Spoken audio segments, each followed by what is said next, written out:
Hi, I am Tim Shirley, the Senior Minister of the South Shore United Church of Christ. This is a sermon for July 12th called The Real Sermonator.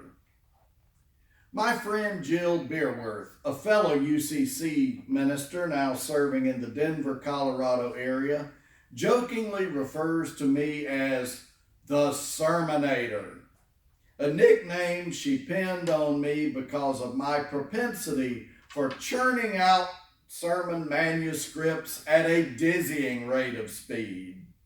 Some are good, some are bad, hopefully not many, and I pray none are ugly. What we are talking about here is a matter of quantity.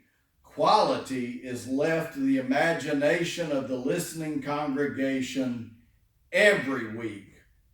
There was a time I would have said every Sunday. Welcome to COVID-19. In the interest of full disclosure, despite Jill generously and graciously anointing me with that not so subtle or humble title, if you Google the internet, you will find that the Sermonator imagery has long been up and running. No, there is nothing new under the sun. The writer of Ecclesiastes was sadly so correct in his opinings.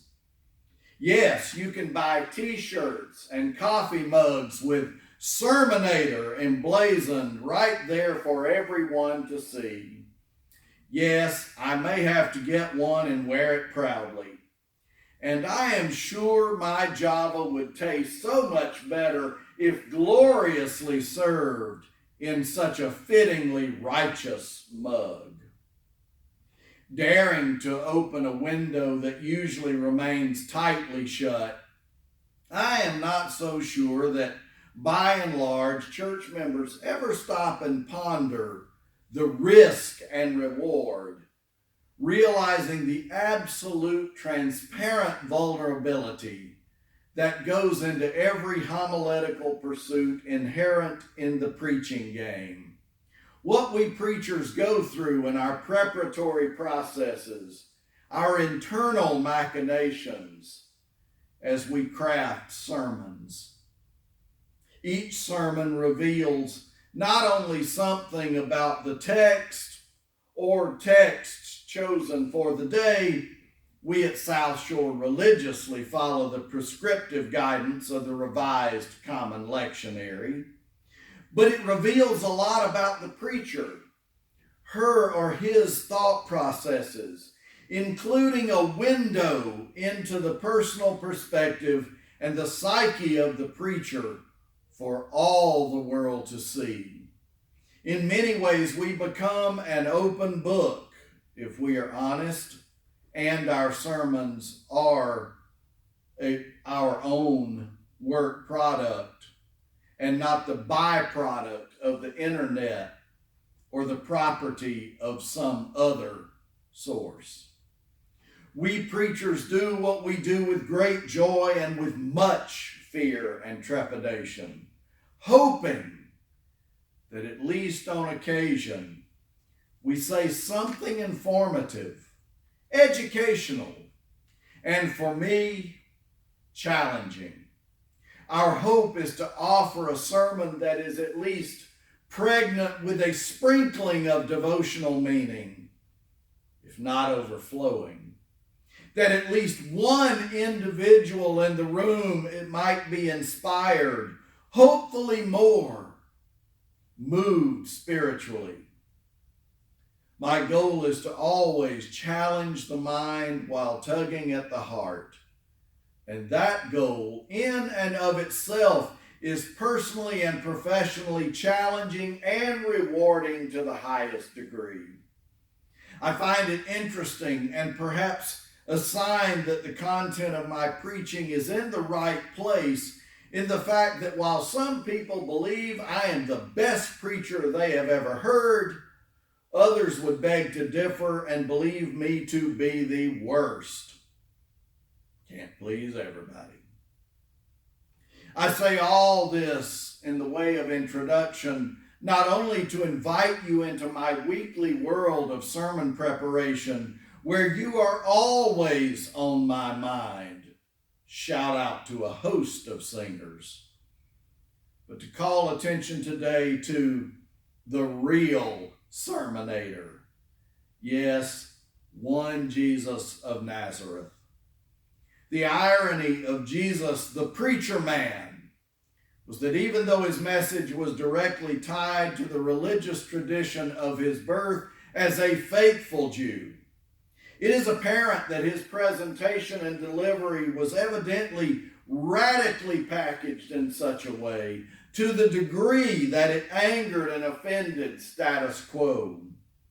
In other words, it seemed like a new message, overflowing with a radicality of content, or perhaps delivery, that it sounded alien or foreign, like an alternative religious speak. Perhaps the tenets of Judaism had become so mired into the culture of the day that for the most part, its tenets were lost on the rank and file, perceived as radical in every way.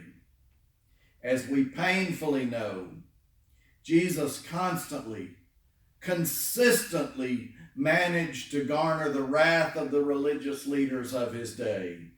The folks he threatened directly with his hospitable message of welcome and inclusion, love unbound and unlimited. We see him spar with authority figures, confronting scribes and Pharisees and Sadducees and the like, as he warmly embraced those who found themselves on the fringes of society, the disenfranchised and marginalized of all stripes, whether they were the down and out destitute or the well-to-do up and out, but despised by all, women, children, tax collectors, sinners. We love that word, et al. Jesus implored them all to come near and hear good news, gospel news, to join him in a present and future taste, a foretaste of God's realm on earth. Life was a banquet feast, and everybody was invited to this smorgasbord of delicious goodness and grace. Who could resist? But as with any preacher, especially a good one, Jesus faced the loneliness and isolation that comes with the territory. Sermonizing can be a lonely road. Only every now and then do we get a glimpse of Jesus' dejection and frustration, his maudlin and melancholy thoughts. Perhaps just a touch, a hint of depression, waves that washed over him as he wondered if his message was being heard, received in any palpable way whatsoever. Did it make the slightest dent, any difference in anyone's lives?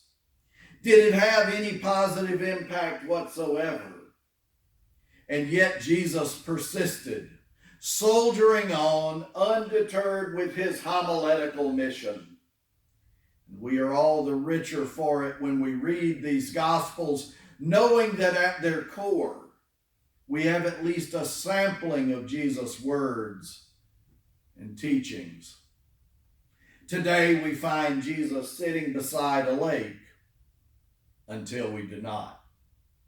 With such an overflow crowd in attendance at this impromptu church meeting, Jesus was forced to improvise, and so he got into a boat in order to give himself some room to maneuver, finding some space to enable this suddenly gathered congregation to take in all that he was about to deliver.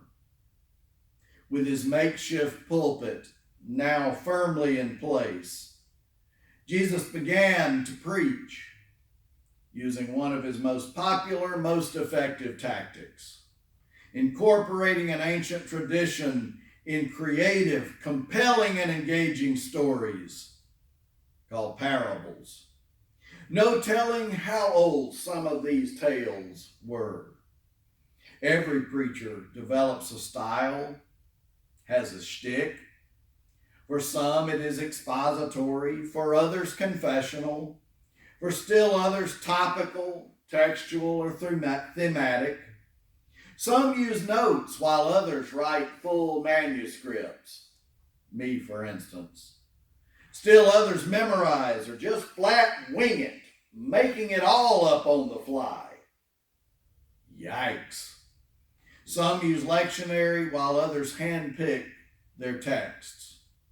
Some are more casual, some more formal, some more devotional, and some more academic, more scholarly, some a bit of both. None are more right or more wrong. Different strokes for different folks. Just beware the lecture.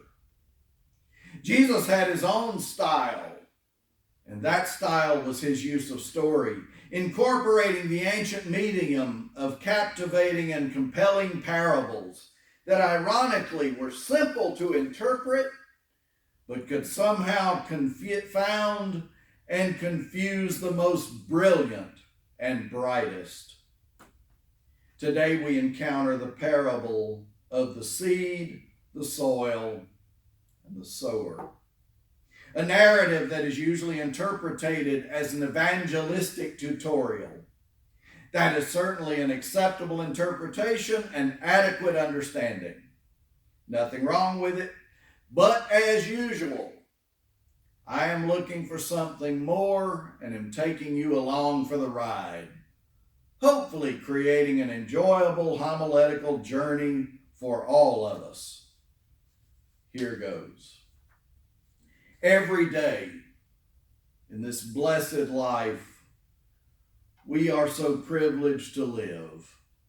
We have the opportunity to be good sowers, spreading good seed into hopefully fertile and good soil. For those of us who have chosen to make the way of Jesus our chosen pathway, choosing to be followers of Jesus as the earliest Christians were faithfully called, it is our humble and solemn task to spread the love of God that we have experienced with all persons who serendipitously come into our lives, becoming our neighbors in the many chance and random encounters that our daily paths afford. The story of the seed, soil, and sower is an interesting tale because it speaks to both the intentionality and randomness that reflects our daily reality. The farmer is intentional in planting the day's planting, carefully preparing the seed in the soil, anticipating, thoughtfully harboring the full intent of an abundant harvest, an overflowing crop. The farmer knows the routine well, going through the repetitive motions in a way that reflect a normal exercise, long honed by years of experience passed down from generation to generation. It is a ritual that has been repeated for centuries, deeply ingrained in the mind of the farmer. It comes so naturally. In much the same way we engage our own devotional spiritual practices. All of them have become part and parcel of our being, hopefully always leading to our doing, as we share the love of God without even thinking about it, without so much as a second thought. It comes so naturally. The randomness we see in the story is found in the fact that the farmer has such an abundance of seed that there's no need to obsess on each one as this garden is planted. The seeds fall where they will. most of them landing in a preferred spot, the right location. They will grow and flourish, with or without extended care. Some seed, however, falls in all the wrong places and has little, if any, chance to thrive, much less survive. It is just the way it is in the field, and the farmer has no cause, takes no time, no pause to regret those inherent limitations, knowing that the job has been done, well done, to the best of the farmer's ability. Our job is to be wastefully loving, as John Shelby Spong says, to practice extravagant welcome, as the United Church of Christ commends, but to be expansively inclusive and radically hospitable, always open to every human being, no matter who they are or where they are on life's journey. If no, when we do so, the rest, as they say, will always take care of itself. Bill Maher, late night television host, has said in essence that the world would be better off with no religions. It is a sad commentary. Sad to say, but on some level he is certainly correct, for religion has been the cause of so much tribalism, clannishness, leading to abuse, pain, and suffering. From the territorial conflicts we read about in the Bible, to the Crusades, to the Inquisition, to today's sectarian struggles and outright hostility and war. Humanity's oft dysfunctional and sometimes inappropriately dependent dance with the religious has been rudely pockmarked by indenture, trauma and terror, every insult and injury imaginable. Many have died because of their faith, ironically dying at the hands of others, believing they have acted in good faith. All religion,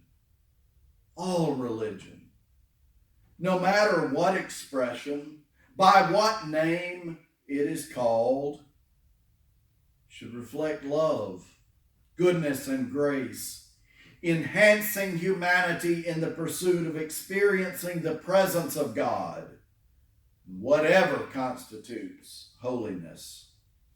If religion does not accomplish that noble ethic, an ideal of the highest virtue, then it quite simply needs to go away. Our ever-shrinking global village demands that the world and the world's religions advocate for far more than mere tolerance, encouraging a baseline of civility. No, but offering an embrace from an accepting and affirming posture, the kind of response that only comes when love leads the way. As Christians, to speak to our own religious persuasion, we should be playing for something bigger, always for something greater in all our relationships, local and universal. I often joke about my favorite Baptist denominational name, one of more than 150 that have been or continue in existence. It is called the, get ready for it, Two Seed and the Spirit Predestinarian Baptists. Wow, what a mouthful.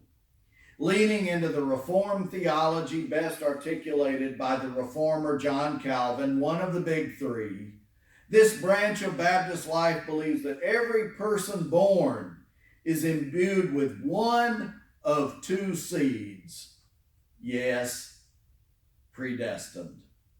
There is good seed on the one hand and bad seed on the other, and no seed in between. Think original blessing or original sin. Shout out to Matthew Fox. The fruits of every human being will bear out that simple, uncomplicated formula. Now, while I certainly do not buy into that bizarre theological premise, at the same time, I cannot avoid or ignore the reality, acknowledging that yes, there is good and bad, good and evil in the world. So much, unfortunately, of our own making. Every human being has a choice and a chance to be their best selves, even in cases where the proverbial deck is stacked heavily against them, where they face the longest odds. Against all odds, many have still overcome and achieved at least a modicum of greatness. It is doable. Ironically, perhaps perversely, I thought of the criminal shenanigans that just took place in Bradenton this week as I pondered this week's lection from Matthew, describing the parable of the seed, soil, and sower.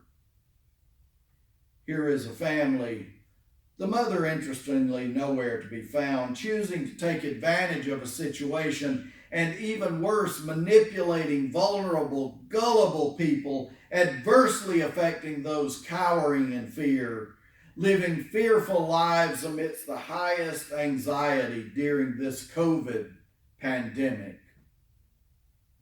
Fear always softly whispers, speaks the loudest at the height of our anxiety fueled by life's ambiguities. Now is certainly one such time. This time, however, is a time when our best selves must be on display, when we are compelled to be most sensitive, most caring, compassionate, and gracious, in ingratiating ourselves to our neighbor. And we all know who our neighbor is. It is everybody. Now is the time to go the extra mile, the Samaritan mile, to go out of our way to be more than cordial, more than polite. We have been reminded during coronavirus that the way we live directly affects others, positively and negatively. Literally with every breath we take. As horrific as the atrocity is in this global scourge, we are being reminded soberly so that we are our brothers and our sisters' keeper, that we are all to be responsible in our actions, accountable to one another and of course to God. We cannot change the soil, except when we can. And indeed, we have the best, richest fertilizer, dare I say some excellent manure. Yes, thankfully, we have at our disposal, always at the ready, the gospel, good news, that not only allows us, but empowers us to do all that we have been called, charged to do in spreading good news. Yes, that includes changing the world, beginning right where we are in real time. We are blessed to be sowers of good news, spreading seeds of love, reminding all humanity that we are all created in the loving image of God, red and yellow, black and white, all precious in God's sight, brown included. This is the vineyard we, as followers of a Jewish peasant reformer, are now called to work diligently desperately so. So let's start planting. Not bad advice from the ultimate sermonator. Yes, words of life from the real sermonator. In the name of the one who creates, redeems, and sustains and calls us to plant seeds of God's grace and goodness, fertilized with the love instilled within us all. Amen and amen.